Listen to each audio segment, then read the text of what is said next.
2028년부터 수능에서 경제가 퇴출된다는 얘기가 있습니다. 아, 그래? 근데 사실 수능에 몇 문제 안 나왔긴 했는데 수능에 나오는 게 문제가 아니라 수능에서 경제가 퇴출되면 경제 공부를 아무도 안 할 거 아니야, 학생들이. 2028년이니까 현재 초등학교 6학년 학생들이 대학에 입학한 2028년부터 수능에서 경제 과목이 빠진다. 경제 과목이 일반 선택 과목에서 제외가 된다는 건데, 지금도 뭐 경제 공부 별로 안 하긴 하는데 그때가 되면 아예 쳐다보지 않겠죠? 이번에 새로운 이 교과 과정이 등장하는 건데, 그렇게 된 이유는 뭐 국영수 사학 뭐 다 줄어들고 민주, 시민, 생태교육, 노동인권 교육 이제 이런 걸 넣기 위해서 다른 과목들이 빠지다 보니까 기존의 과목들이 9개가 있었는데 경제, 생활윤리, 사상, 한국지리, 세계지리, 동아시아사 뭐 이런 게 있었는데 줄고 줄어서 이런 4개 과목으로 되는 거죠. 그러다 보니까 이제 경제가 이 수능에서 빠질 수 있게 됐다 그러는데, 기존에도 수능에서 경제를 선택한 사람들은 이제 선택이라 그럽니다. 저희 때는 아니었긴 했는데 선택이라 그러는데 선택은 2%밖에 안 됐다고 해요. 왜? 어렵잖아. 이게 어렵잖아. 야, 이게 수학이 들어가죠. 수학이. 누가 오더라도 조금 논리적인 게 들어가고 수학이 들어가기 때문에 저같이 수학 싫어하는 사람들은 안 하죠. 사회문화를 대부분 선택해서 57%인데 어차피 선택을 안 하긴 했지만 그래도 있어서 공부하느냐 안 하느냐는 큰 차이가 있을 텐데, 저게 수능에서 만약 빠지면은 이제는 얼마 안 남았습니다. 공급 곡선, 수요 곡선을 슈카월드에서 얘기를 하면 못 알아듣는 세대가 오는 거죠. 이게 뭐야? 아, 물론 뭐 상식이 있고 신문을 많이 본 분들이라면 알긴 알 텐데, 이제 그 교과 과정만 하고 온 분들이라면 이거 모를 수 있어요. 공급 곡선? 이게. 아니면은 주식의 의미. 지금도 잘 모르긴 하지만 주식의 의미. 그리고 모를 수 있는 거죠. 환율. 뭐 이러면 모를 수 있어요. 또 뭐 있지? 금리. 뭐 이러면은 모를 수 있기 때문에, 야, 공급 곡선, 수요 곡선 모르면은 설명할까 깝할 것 같은데. 그래서 저는 그런 생각을 잠깐 했어요. 잠깐만, 저걸 모르면은 스컬드가 더 잘 되는 건가? 그쵸? 그걸 알아듣기 위해서 본다? 아니면 그걸 못 알아들으니까 안 본다? 야, 이게 1번. 야, 그걸 알아듣기 위해서 본다. 여기 와서 공부를 한다. 1번. 예스. 호재다. 2번. 그거 못 알아듣는데 네 걸 보겠냐? 악재다. 노. 아, 헷갈리는데? 1번 호재다, 2번 악재다. 잠깐만. 아, 헷갈리긴 하는데 이게 얼마 안 남은 얘기입니다. 2020 몇 년이니까. 악재예요? 악재네? 다 2라고 그러시는데 안 되겠습니다. 강력히 반대하겠습니다. 악재면 안 되죠. 악재면 안 되기 때문에 아이고 경제 공부 좀 하게 그 좀 노력을 해야 되지 않을까 생각을 하는데, 이게 10년 전에 나온 연구조사긴 한데 10년 전 겁니다. 10년 전 거. 중학교 1학년에서 고등학교 1학년 총 수업 시간 중에 경제 교육이 차지하는 비중은 0.7%, 고2에서 고3은 9.7%. 뭐 있는 게 다행이죠. 있는 게 다행이죠. 이게 왜 이렇게 됐냐면은 일본식이어서 그래요. 일본식이어서. 우리가 약간 일본식이라보단 아시아식이라고 해야 되나? 미국 같은 경우에는 고등학생 10년 전 거예요. 이제 20년 전 거네. 사회과목 이수 비율이 경제가 한 45% 되는데 일본이나 대한민국은 되게 낮죠. 일본은 경제 과목 비중이 5%, 10년 전에. 지금도 비슷하겠죠. 교육이라는 게 그렇게 빨리 변하는 거 아니니까 5%. 우리나라는 아까도 보여드렸듯이 0.7%에서 9.7% 사이. 학생들한테 물어보면 경제 수업이 생활에 도움이 됐습니까? 그렇다가 50%, 뭐 그렇지 않다 보통에다가 한 30%, 그렇지 않다가 한 24%.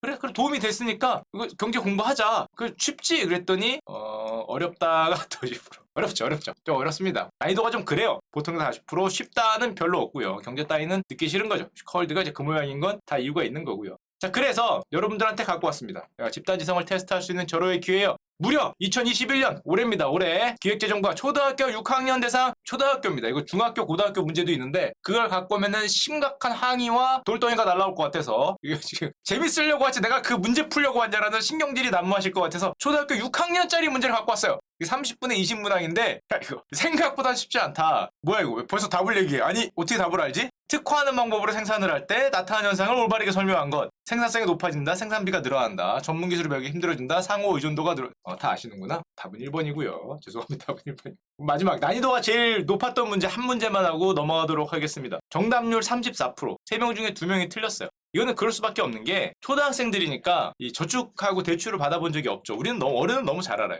저축과 이자에 대한 설명으로 옳지 않은 거. 저축을 많이 할수록 미래 소비를 더 많이 할 수 있다. 그건 맞겠죠. 저축을 할 때 받는 이자와 대출을 할 때 받는 이자 어느 쪽이 클까? 저축할 때 받는 이자가 큽니까? 대출할 때 받는 이자가 큽니까? 어른들은 너무 잘 알죠. 왜냐? 돈 빌려보면은 비싸잖아요. 대출이자 와 말이 예금이자 1% 주고 대출이자 지금 4%. 이게 말이 되냐? 예금이자 잘해야 1에서 2% 안 되는데 대출이자 4%니까 어른이라면 너무 당연하게 2번이란 걸 아는데, 이게 어린이들은 쉽지 않죠. 어린이들은 은행이 대출할 때 많이 낼까? 저축할 때 많이 받을까? 어린이들은 쉽지 않았다. 그래서 초등학교 평균이 한 60점 조금 안 됐다 그럽니다. 58점이라 그러는데 제 생각에는 뭐 웃자고 하는 얘기고, 이 경제 이론을 알 필요는 없지만 이게 어떤 말을 하는지는 좀 알아야 되지 않을까? 어떤 말을 하는지는 아예 못 알아들으면 신문이나 뉴스에서 뭐라고 나면, 아니면 정부가 무슨 정책을 발표하고 뭐 정치인이 이렇게 하겠다 그러는데 그게 무슨 뜻인지 아는 것 같지만 모릅니다. 되게 신기한 게 영어도 마찬가지겠지만 사람이 뭘 듣잖아요? 그러면 아는 것 같아.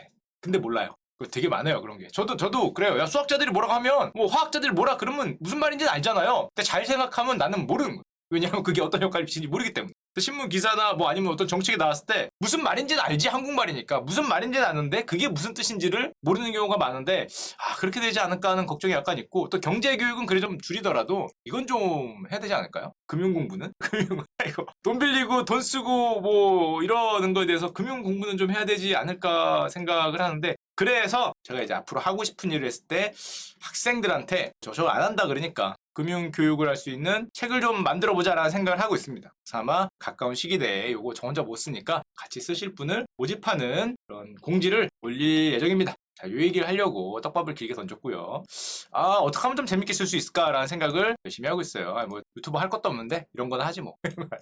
제가 되게 이 감명을 받은 적이 한 번 있었는데, 감명이라보다는 원래 저는 이렇게 좀 둔감한 사람인데 또 이런 거엔 또 민감해요. 제가 몇 달 전에 기아에서 하는 모 프로그램을 찍었는데 이문수 신부님이란 분과 같이 찍을 일이 있었어요. 이 청년들에게 점심 한 끼를 거의 무료에 가깝게 운영해주는, 굉장히 싸게 베푸는 거죠, 신부님이니까. 베푸는 그런 김치찌개 집을 운영하시는 신부님이었는데, 뭐 녹화를 했어요. 녹화를 하다가 중간에 카메라가 꺼졌을 때 신부님하고 이제 이런저런 얘기를 했는데, 말씀을 한번 여쭤봤는데 신부님이 이런 말씀을 하시더라고요. 자기가 같이, 뭐라고 했지 정확히 모르겠네. 신부님들끼리 신학교에 있잖아요. 근데 신학교에 있는 자기 친구라고 해야 되나? 자기 아는 분 중에 한 분이 이번에 미국에 있는 봉쇄수도원으로 간다, 이런 말씀을 저한테 해주시더라고요. 그래서 봉쇄수도원이 뭡니까? 라고 그때 물어봐서 이런저런 거 막 말씀을 많이 해주셔서 그걸 듣고 와서 개인적으로 와서 검색을 해봤는데, 와, 저 생각보다 제가 모르는 또 다른 세계가 있더군요. 자, 봉쇄수도원이 뭐였냐? 이건 우리나라에도 있는데 이제 그 신부님이 아는 다른 신부님이 갔다는 곳은 미국에 있는 봉쇄수도원에 갔다 그랬어요. 들어가면 와, 평생 나오지 않는다고 서약을 하고 들어가는 곳입니다. 평생. 봉쇄수도원이라고 하는데, 일단 잠깐만, 21세기에 일단 이런 게 있었다는 것에 조금 놀랬고, 그래서 이 얘기를 하시더라고요. 자기 아는 신부님이 미국에 있는 그 봉쇄수도원에 평생 기도만 하고 살겠다고 서약을 하고 들어가는데, 문제는 가족이 있잖아요. 와이프는 안 계시는데 부모님이 계시잖아요. 부모님하고 마지막 식사를 했다. 마지막 점심이든 저녁이든 먹고 부모님 저 이제 수도원에 들어갑니다. 지금 뵈면 평생 뵙지 못할 겁니다. 저는 평생 기도를 하고 들어갔습니다. 마지막 식사를 하고 미국으로 떠났단 말을 듣는데, 야, 저같이 불순한 사람도 그 말을 듣고 있으니까, 와, 이건 범인이, 이 일반적인 사람이 할 수 있는 결심이 아닌데? 조금 알아봤어요. 근데 알아보니까 저런 봉쇄수도원이 우리나라에 있더라고요. 저는 절대 뭐 종교적인 얘기를 하는 건 아닙니다. 저는 뭐 거의 종교에 대해서는 꽝이기 때문에. 카루투시오회라는 회가 있는데 미국과 유럽에 12곳에 21곳이 있다. 아시아에서 유일하게 한국에 있답니다. 한국에. 남녀 한 곳.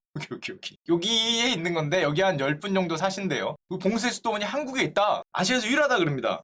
일단 뭐 카루투시오회 하는 봉쇄수도원이 뭔가 좀 알아봤더니 성 브루노라는 사람이 1030년, 1100년경에 세운 건데, 말 그대로 세상과 봉쇄되어 특별한 경우를 제외하고는 봉쇄 구역을 벗어날 수 없고, 죽어서도 수도원 안에 묻힌다. 부모님의 부고에도 밖으로 나갈 수 없고, 전화, 신문, 방송 등 일체의 외부와의 소통을 금지한다. 아무런 차단이 된 상태에서 여기서 이제 기도만 하는 뭐 그런 거겠죠. 천년도에 저기 그 회의 규약 같은 게 있답니다. 규약 같은 걸 조금 보니까 철저한 고독과 침묵을 규약으로 내세우는데, 수도원 안에서 대화 금지, 말하지 말라는 거죠. 철저한 고독과 침묵 속에서 기도를 해라. 오직 일주일에 2번, 그리고 주일에 산책할 때만 대화가 허락된다. 나머지 입을 닫고 있으라는 거죠. 대부분의 시간을 독방에서 홀로 지내고 문 틈으로 최소한의 밥을 받고 편지도 특별한 허락 없이는 안 된다. 모든 시간을 약간의 노동과 대부분의 기도, 이제 신의 신비를 찾는 것에 평생을 바친다라고 돼 있는데, 와, 웃으면 안 되는데, 와, 이거 가능한가? 일반적인 사람으로서 이거 뭐 쇼생크 탈출도 아니고 정말 완전 감옥이잖아요, 어떻게 보면. 이게 영화가 됐대요. 저 카루투시오 수도회라는 데가 1084년 설립한 다음에 2005년까지 외부에 사실상 공개가 되지 않았다 그럽니다. 뭐 이름만 알려졌다 그러는데 거의 1000년 동안 외부에 공개되지 않다가 2005년 프랑스에서 다큐멘터리가 나왔는데 보진 못했습니다. 저도. 이거래요. 1000년 만에 공개된 영화 위대한 침묵이란 영화인데 거의 대화가 없답니다. 이 영화, 이 다큐멘터리 내용 자체가. 보진 않았습니다. 이거는 KBS 다큐멘터리를 봤는데 대화가 있을 리가 없죠. 안에 들어가면 대화를 하지 말라는 거니까. 평생 대화를 하지 말고 뭐 골방에 있으라는 거니까 이제 위대한 침묵인데, 2019년에 우리나라에도 저런 봉쇄수도원이 있어서 KBS가 다큐멘터리를 만들었어요. 세상 끝의 집, 카르투시오 봉쇄수도원. 그래서 만들었는데 가서 보세요. 이거 유튜브에도 있던 것 같은데. 또 2020년에 우리나라에서 영화가 됐습니다. 저걸 찍은. 제가 이거 찍은 그 메이킹 그 내용을 보니까 이 감독하시는 분이 실제로 이 봉쇄수도원에 들어가서 6개월 이상 사셨다 그래요. 이거 찍으려고. 사실 이게 허락이 잘 안 되는데 어떻게 해서 특별 허락을 받고 들어갔는데 저 봉쇄수도원에 저거 찍으려고 감독 선생님이 6개월 이상 저기서 있었다 뭐 그런 메이킹 히스토리가 있더라고요. 이 감독님은 대단하다. 감독님도 이거 찍으려고 여기를 6개월을 들어갔다는 건데 몇몇 스틸샷을 보여드리겠습니다. 이게 수도하는 분들의 방이랍니다. 여기가 방이에요. 하나 방, 그리고 두 번째 방, 그리고 세 번째 방, 네 번째 방 이렇게 있는 겁니다. 보시면 알겠지만 여기 나무 뭐가 있잖아요. 저길로 문이 맨큼 열려서 밥을 넣어줘요. 야 잠깐만, 감옥 아니냐 감옥. 저기 열어서 밥을 골로 넣어줘요. 그리고 혹시 서신 같은 거 올 일 있으면 절로 서신을 넣어줘요. 저 안에서 그냥 평생이라 그러면 뭐 계속 있는 건데 헌장 같은 게 있습니다. 세상의 소음과 수도원의 소음에서 제거된 독방으로 물러나야 된다. 감독님이 찍은 건데 여기 의자고 창이고 여기 뒷뜰에 그 자기 텃밭이 있어요. 자기 텃밭이 있고 여기 이제 수도하시는 분이 계시는 거죠. 여기서 감독님이 어떻게 6개월을 버텼지? 여기서 이제 여기 뭐 수도사니까 뭐 십자가 같은 게 있겠죠. 거기서 계속 기도하면서 계시는 건데 전 이 다큐멘터리는 봤는데 독방의 침묵과 고독에 투신한다. 온종일 독방에서 기도와 묵상에 전념한다. 기도방과 작업실 텃밭, 그 창문 바로 앞에 있는 게 텃밭이에요. 거기만 평생 왔다 갔다 하면서 온종일 기도와 묵상에 전념하고 저는 일주일 못 버틸 것 같은데. 침묵을 깨는 것은 금지된다. 형제들과 같이 일하는 것에서도 봉쇄수도들끼리 만나도 대화가 안 돼요. 대화를 하면 안 되고 모든 육류 섭취와 사용을 금한다. 그래서 이 밥을 나오는데 식사가 하루 한 끼 나온다 그러는데 밥이 이렇게 나와요. 여기에 가끔 무슨 반찬 조금 있고 요거 드시면서 평생입니다. 평생. 자기의 의지로 누가 나오지 못하게 하는 것도 아니라 자기의 의지로 여기서 저 밥 먹으면서 이렇게. 이거 뭐 빵이냐 밥이냐를 고를 수 있더라고요. 왜냐면 11분인가 10분인가 계시는데 절반 이상이 외국분이에요. 나라는 상관없는 거죠. 어차피 저기에 평생 있으니까 저희가 프랑스건 미국이건 뭐 영국이건 상관없는 거예요. 그냥 거기에 있는 거니까 절반 이상이 외국분들이고 뭐 우리나라 분들도 뭐 저기에 한국에 있든 어디에 있든 상관이 없는 거죠. 세상과의 소통을 금한다. 필요한 정보는 서면으로 전달하는데 이것도 특별한 허가가 있어야 된다고 합니다. 당연히 신문 방송 안 되고요. 다행인 건 성경에 내 부모를 공경하라고 기록이 돼 있으니까 1년에 이틀 가족 방문이 됩니다. 그래서 KBS 다큐멘터리에 보면 다행히 가족이 와서 이렇게 웃는 모습이 나와요. 웃는 모습이. 가족이 오셔서. 근데 이건 한국에 있는 한국 수도니까 그렇지 만약에 한국에 있는 수사분이 저 미국이나 유럽에 어디에 가면은 평생 가족을 안 보는 거죠. 예를 들면 우리나라 그 봉쇄수도원에 있는 그 외국분들은 가족이 안 오시잖아요. 뭐 오실 수도 있겠지만 거의 힘드니까 평생 가족을 안 보는 분들도 많고 가족이 죽어도 부모님의 부고가 떠도 수도원을 나갈 수 없다. 가족이 찾아와도 함께 잠을 자거나 밥을 같이 먹지 않아요. 그러니까 맛있는 거를 우리 아들이 우리 딸이 고생하니까 엄마 아빠가 할머니가 맛있는 거 싸우잖아요. 먹으면 안 돼. 함께 식사하지 않는다. 거기서 가족이 먹을 때 자기 일어나서 자기 방에 가서 혼자 먹고 다시 만나는 그런 모습을 보여주는데 그리고 우리 제가 만났던 이문수 신부님이 자기 동료가 미국에 있는 봉쇄수도원으로 가면서 부모님하고 식사를 하고 미국으로 떠났다 그러는데 뭐 이런 말을 하셨겠죠. 저를 세상에서 보는 마지막 순간입니다. 그렇게 하고 부모님한테 인사드리고 미국이나 유럽 가서 산골짜기에 있는 저 독방에 들어가서 평생을 있는 건데 거기 서약이 몇 개 나와요. 전 생애를 바친다. 종교란 건 대단한 것 같아요. 한 수도원에서 평생을 보내는 것이 불가능하게 볼 수 있지만 자기들이 믿는 신안으로 들어가기 위해서는 전 생애가 필요하다. 나의 전 생애를 바친다. 평생 침묵과 고독 속에서 기도하기를 약조해야 되는 거죠. 서약하고. 이거를 다큐멘터리에서는 이렇게 표현했습니다. 위대한 포기를 해야 된다. 자기가 생각하는 신한테 도달하기 위해서는 위대한 포기. 뭐야 이거 사실상 다 포기한 거잖아. 거의 모든 거를 다 포기하고 이제 그 가수로의 길만 가는 건데 이 안에 있는 봉쇄수도사 개인의 분들 다큐멘터리 좀 나옵니다. 20대에 들어가서 26세에 들어가서 아니면 23세 뭐 그렇습니다. 이때 들어가서 70살에서 80살 이거 70살 할아버지도 계셨어요. 80살 할아버지. 돌아가실 때까지 여기서 거의 뭐 고시원 같은 데서 하루 한 끼 받고 텃밭에서 일하고 고독과 침묵 속에서 아무런 대화할 상대도 없고 서면도 없고 그냥 이렇게 평생 기도하면서 지내는 게 봉쇄수도사라는 분들이더라고요. 이걸 보면서 21세기를 같이 살아가는 사람으로서 정말 많은 생각이 들었습니다. 이 대표적인 예가 이제 거기 인터뷰라기보다 옆에 찍는 저분이 아까 기도하고 있는 분이 고등학교 2학년 때 신부예기를 결정하고 신학교 4학년 때 봉쇄수도원 입회를 결정했다. 담임 신부님이 봉쇄수도원 들어가는 건 유혹일 수 있다고 만류했다 유혹이었다고 합니다. 들어가지 말라고. 너가 들어가고 싶다고 좀 생각하는 거는 그게 유혹일 수 있다고 만류했는데 26세에 입회를 하고 종신서원 평생 하겠다라고 서원을 하고 들어간 다음에 나는 이 길을 절대 후회하지 않는다라고 이제 다큐멘터리 나오는데 참 대단한 삶이 아닌가. 저런 삶을 저 같은 사람은 상상할 수 없죠. 또 저번에 중간에 가족 만나는 날이 있잖아요. 그때 누나가 오시는데 누나가 수녀님이 오시더라고요. 와, 평범한 그런 집안이 아니구나. 누님이 오시는데 누님이 수녀님이에요. 수녀님하고 대화를 하는데 다큐멘터리 한번 보시라고, 참 와닿는 다큐멘터리 한번 보시라고 소개를 드렸고, 다큐멘터리 이렇게 나옵니다. 현재 세계 11개 나라 370여 명의 수도자들이 고독과 침묵 속에서 영혼의 진리를 쫓고 있다. 그러면서 저 카르투시오 봉쇄 수도원의 천년의 모토가 세상은 변해도 이제 자기들이 믿는 건 십자가니까 종교는 변하지 않아. 십자가는 우뚝 서 있다. 뭐 이런 게 모토라고 합니다. 불교에도 비슷한 게 있죠. 뭐 이런 거. 불교에도 겨울 되면 이제 아마 하실 거예요. 11월 26일이니까 아마 하실 겁니다. 동안거 이런 거 하시잖아요. 석 달, 100일간 나오지 않고 뭐 외출하고 잠도 거의 안 자고 하루에 2-3시간 자면서 뭐라 그럽니까? 참선하고 뭐 하시는 거. 동안거 이런 저런 모습은 어떻게 보면 동양에 좀 더 많았던 모습인데 저렇게 자신을 포기하고 자신을 희생하면서 진리를 찾아가는, 옛날에 이게 유명했죠. 우리나라에선. 면벽 수련.